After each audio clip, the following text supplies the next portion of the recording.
जहां paper leak मामले में हरीश चौधरी की मांग, जेल में बंद आरपीएससी पूर्व सदस्य बाबूलाल कटारा पर बोले कि 1.2 करोड़ की डील पर लाई डिटेक्टर टेस्ट की मांग की गई। हरीश चौधरी ने लाई डिटेक्टर जांच की मांग की है। बोले लाई डिटेक्टर टेस्ट से सच्चाई सामने आए। 2023 से जेल में बंद है बाबूलाल कटारा। आपको बता दें, बाड़मेर जिला मुख्यालय पर पेपर लीक, ओएमआर शीट घोटाले और नॉर्मलाइजेशन के खिलाफ प्रतियोगी परीक्षाओं की तैयारी कर रहे बेरोजगार युवा सड़कों पर उतरे थे। प्रदर्शन में शामिल होकर हरीश चौधरी ने युवाओं का समर्थन किया और अपनी ही पूर्व सरकार के समय नियुक्त आरपीएससी सदस्य बाबूलाल कटारा को एसओजी द्वारा गिरफ्तार कर जेल भेजे जाने का जिक्र किया। तो मेरा आपके माध्यम से राजस्थान में बैठे हुए कैबिनेट के सदस्य, जिसमें निर्णय के लिए क्या माध्यम रहेगा, निर्णय के लिए माध्यम कैबिनेट और 200 विधायक रहेंगे। तो मेरा आपके माध्यम से राजस्थान में बैठे हुए कैबिनेट के सदस्य, जिसमें करोड़ी मीना जी जैसे भी लोग हैं, जो राजस्थान की इन्हीं सड़कों के ऊपर बहुत मजबूती से राजस्थान के नौजवानों की पैरवी करते थे। करोड़ी जी, अब वो लालच छोड़ दो, मजबूती से, बुलंदी से जो अगली कैबिनेट होगी उसके अंदर, क्योंकि हर कैबिनेट के सदस्यों का अधिकार है कि इस कैबिनेट के अंदर अपनी खुद का प्रस्ताव रख सकता है। वहीं पूर्ववर्ती कांग्रेस सरकार में हुए पेपर लीक और मार्कशीट घोटाले के मुद्दे को लेकर बाड़मेर जिले की कांग्रेस का विरोध प्रदर्शन देखने को मिला। बेरोजगार युवाओं के साथ कांग्रेस नेता सड़क पर उतरे। उन्होंने पेपर लीक और ओएमआर शीट घोटाले की सीबीआई से जांच करवाने की मांग की। इस पूरे मामले पर युवा कांग्रेस जिलाध्यक्ष राजेंद्र चौधरी ने बताया कि हर राजनीतिक पार्टी के रहते हक और न्याय की बात पर कभी पीछे नहीं हटना चाहिए।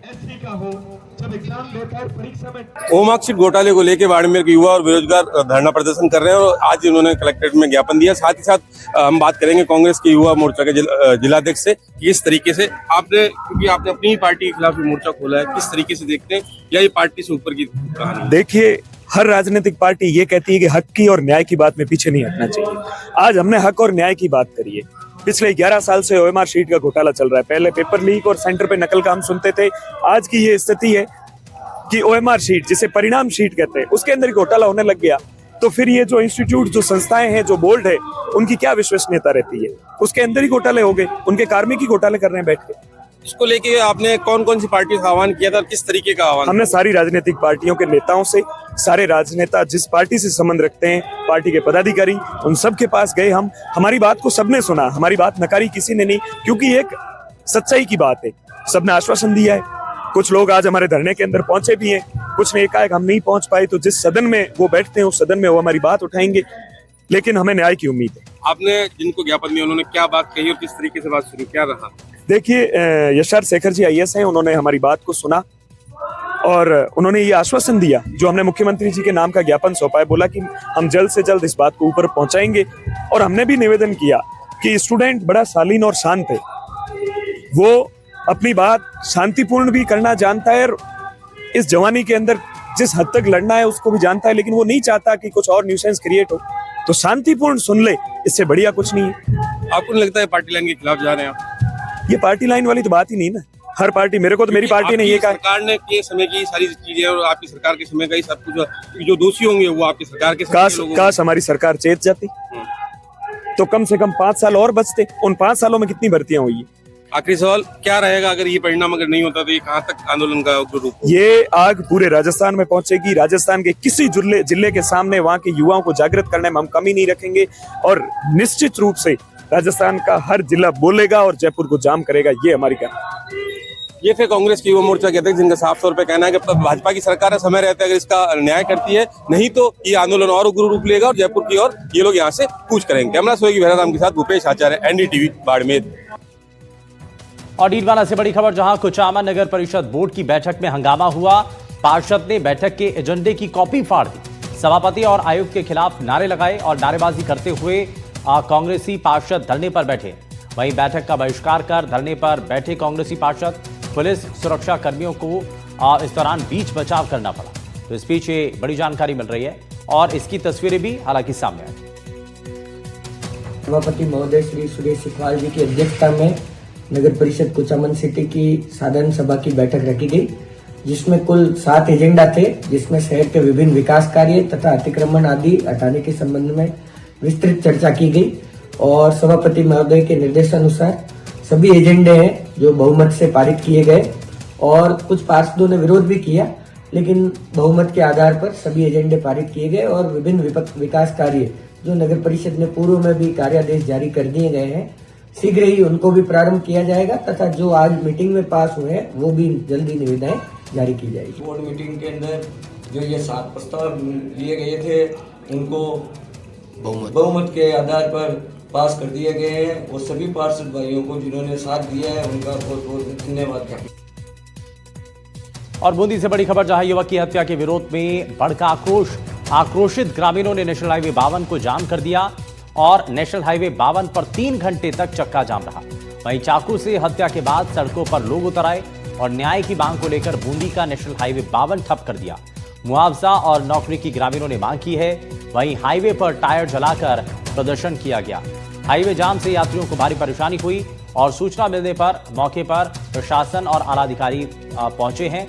वहीं कई घंटों की वार्ता के बाद सहमति बनी और बूंदी जिले के हिंडोली थाना क्षेत्र में युवक की हत्या के बाद हालात बेहद तनावपूर्ण हो गए, बिगड़ गए। आक्रोशित ग्रामीणों और समाज के लोगों ने नेशनल हाईवे 52 को जाम कर दिया।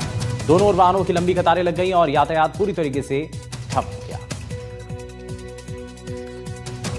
जल्दी आओगे जो उन गुंडों को 3 सारा को कड़ी से कड़ी सजा मतलब उनको फांसी की सजा मिलनी चाहिए। हमारा बेटा की जब हमारा काल जम साथ आओगी हमारा बेटा कौन सजा कहें जो है फांसी की मिलनी चाहिए। और सारी पुलिस भी मांगे कदी सुनाए न करी, पहली भी कहीं सुनाए न करी। मांगे पुलिस ने जता आज मारो बेटो मारी ना तो न मारता ना तीन हमारा बेटा की पहले रिपोर्ट दी थी क्या आपने? रिपोर्ट दी जी पहले 5 महीना पहले का पापा का टक्कर दे लीजिए आना जो इंडोली थाना ने रिपोर्ट ही गमा दी 3 वक्त रिपोर्ट दी। जो किसी ने कॉल करके बुलाया मेरे भाई को, मतलब 2 केजी बुलाया उसको बात करने के लिए कि उसने बोला कि कुछ बात करनी है, तो वो घर से निकल गया। निकल आने के बाद उन्होंने पहले प्लान बना रखा था, तो आते ही डायरेक्ट चाकू को दिया उन्होंने और वो भाग गए। और जिसने बुलाया ना उस बंदे ने फिर उसके छोटे भाई के कॉल किया है कि यहाँ चाकू लगा गया कोई, उसको ले जाओ। तो फिर वो यहाँ से आके मोटरसाइकिल में बिठा के सत्तूर तक लेके गए। फिर वहाँ से एम्बुलेंस आ गई तो एम्बुलेंस में बिठा के कोटा ले गए। कोटा तालेला पलते पलते ऑन द स्पॉट हो गया। बूंदी जिले के हिंडोली क्षेत्र के बड़ा नए गांव में एक युवक की पैसे के लेन देन को लेकर चाकू से गोदकर हत्या कर दी। घटना के बाद ग्रामीणों और परिजनों में आक्रोश फैल गया। उन्होंने बड़ा नए गांव और अशोक नगर इलाके के बाजारों को बंद करवाते हुए प्रदर्शन किया और नेशनल हाईवे 52 को जाम कर दिया। 3 घंटों तक ग्रामीण और परिजन जाम लगाकर बैठे रहे। इस दौरान ग्रामीणों ने टायर जलाकर भी प्रदर्शन किया। जाम के दौरान जो है भारी वाहनों की लंबी कतारें लग गई और लोगों को परेशानी का सामना करना पड़ा। परिजनों की मांग थी कि पीड़ित परिवार को 50 लाख का मुआवजा दिलवाया जाए और पीड़ित परिवार को सरकारी नौकरी दिलवाया जाए।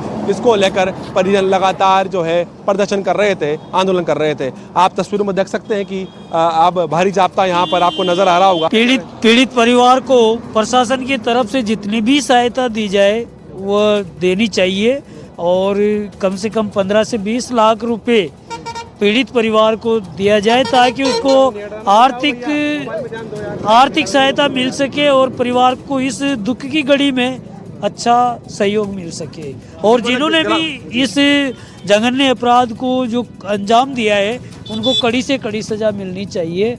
फांसी भी मिले तो मिल जानी चाहिए उनको। बिल्कुल, लगातार जो है ग्रामीण प्रदर्शन करते हुए दिखाई दे रहे हैं। उनकी यही मांग है कि जो आरोपी है उसमें कड़ी से कड़ी जो है सजा दिलाया जाए, पीड़ित परिवार को मुआवजा दिलाया जाए। फिलहाल प्रशासन ने जो है ग्राम को तो हटा दिया है, थाने पर जो है वार्ता की जा रही है। जो 100 का पोस्टमार्टम था वो भी करवा लिया गया है। प्रशासन लगातार जो है समझाइश कर रहा है और आरोपियों को डिटेन करने की यहाँ पर बात कहता हुआ दिखाई दे रहा है कि प्रशासन ने जो आरोपी चिन्हित किए थे उन्हें डिटेन कर लिया गया है। लेकिन बड़ा सवाल ये खड़ा हुआ है कि पूर्व में जो है रिपोर्ट दे दी गई थी, लेकिन यहाँ पर आरोपियों को पकड़ा नहीं गया और उन्होंने एक युवक को चाकू से गोद कर मार दिया और उसके बाद हंगामा बरपा, उबाल बरपा और लोगों ने प्रदर्शन किया है। एनडीटीवी इंडिया के लिए मैं बूंदी से सलीम अली।